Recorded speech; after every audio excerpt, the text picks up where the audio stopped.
Kita pasti pernah tiba-tiba terbangun di tengah malam. Suasananya sunyi banget, cuma ada suara angin dari luar dan pikiran kamu yang berisik luar biasa. Kamu ambil HP, niatnya cuma mau cek jam, tapi malah berakhir scrolling Instagram atau TikTok selama berjam-jam. Di sana, kamu lihat teman SMA kamu baru aja posting foto pakai toga S2 di luar negeri. Teman kantor kamu dapat promosi jabatan jadi manajer. Atau ada orang seumuran kamu yang baru aja beli rumah hasil kerja keras sendiri. Tiba-tiba, ada perasaan sesak yang muncul di dada kamu. Perasaan seperti kamu tertinggal jauh di belakang. Kamu melihat cermin dan bertanya, gue ngapain aja ya selama ini? Kok hidup gue gini-gini aja? Kalau kamu merasakannya, aku mau kamu tarik napas dalam-dalam dulu sekarang. Kamu nggak sendirian. Dan yang paling penting, kamu nggak sedang gagal.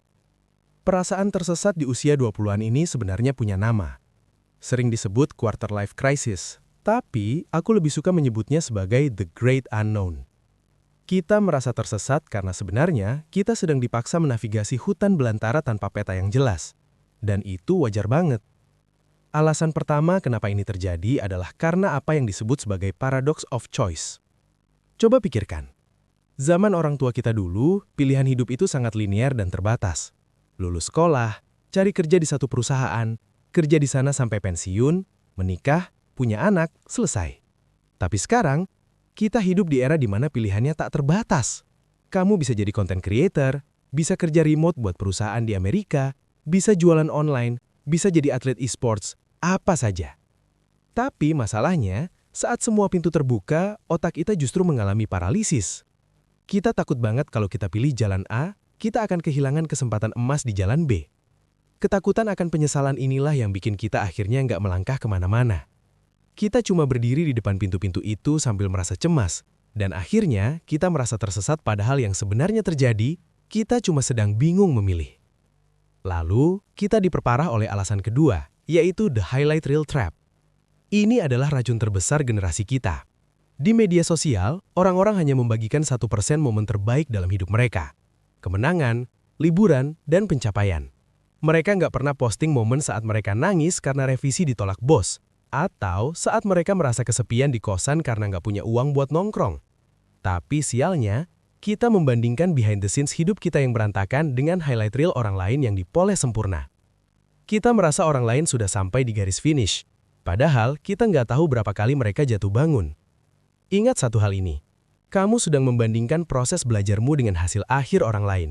Dan itu nggak akan pernah adil buat mental kamu sendiri. Alasan ketiga yang jarang disadari adalah transisi dari sistem yang terstruktur ke sesuatu yang chaos. Selama kita hidup, dari kecil sampai sekarang, hidup kita itu ada silabusnya. Kita tahu kalau belajar kita dapat nilai bagus. Kalau dapat nilai bagus, kita naik kelas. Semuanya jelas.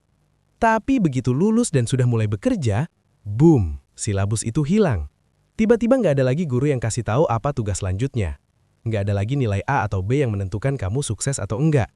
Kamu tiba-tiba dilepas di tengah laut luas dan disuruh bikin rute sendiri. Inilah yang bikin kita panik. Kita kehilangan pegangan karena untuk pertama kalinya, kita yang memegang kendali penuh atas hidup kita sendiri. Dan kebebasan itu terkadang lebih menakutkan daripada penjara. Jadi, gimana caranya kita berhenti merasa tersesat? Pertama, aku mau kamu berhenti mencari tujuan hidup yang besar dan muluk-muluk sekarang juga. Itu terlalu berat. Alih-alih mencari satu tujuan besar, mulailah dengan melakukan micro-experiments. Anggap hidupmu adalah laboratorium. Cobalah hal kecil setiap minggu. Ingin belajar desain, coba luangkan 1 jam. Ingin mulai olahraga, coba lari 10 menit. Kalau kamu nggak suka, tinggalin. Jangan bebanin diri dengan komitmen seumur hidup saat kamu sendiri masih mengenal siapa dirimu. Kedua, lakukan audit pada lingkaran informasi kamu. Jika ada akun atau orang yang bikin kamu merasa rendah diri setiap kali melihat update-nya, klik tombol unfollow atau mute. Itu bukan sombong, itu menjaga kewarasan. Dan yang terakhir, pakailah the 1% rule. Daripada pusing memikirkan di mana kamu 5 tahun lagi, tanya diri sendiri. Apa satu hal kecil yang bisa aku lakuin hari ini supaya besok aku 1% lebih baik? Mungkin itu cuma merapikan tempat tidur, membaca 5 halaman buku, atau berani menyapa teman lama untuk tanya peluang kerja. Ingat, kompas di tanganmu itu nggak akan menunjukkan arah utara yang sebenarnya kalau kamu cuma diam berdiri. Kompas itu baru akan bekerja dan stabil kalau kamu sudah mulai berjalan. Jangan takut salah langkah, karena bahkan langkah yang salah adalah data berharga yang akan membawamu ke jalan yang benar. Usia 20-an bukan tentang sudah sampai di mana, tapi tentang kamu lagi belajar jadi siapa. Kita berproses bareng-bareng ya. Cobalah satu hal kecil malam ini dan mari kita level up pelan-pelan. Kamu sudah berjuang sejauh ini, dan itu sudah lebih dari cukup.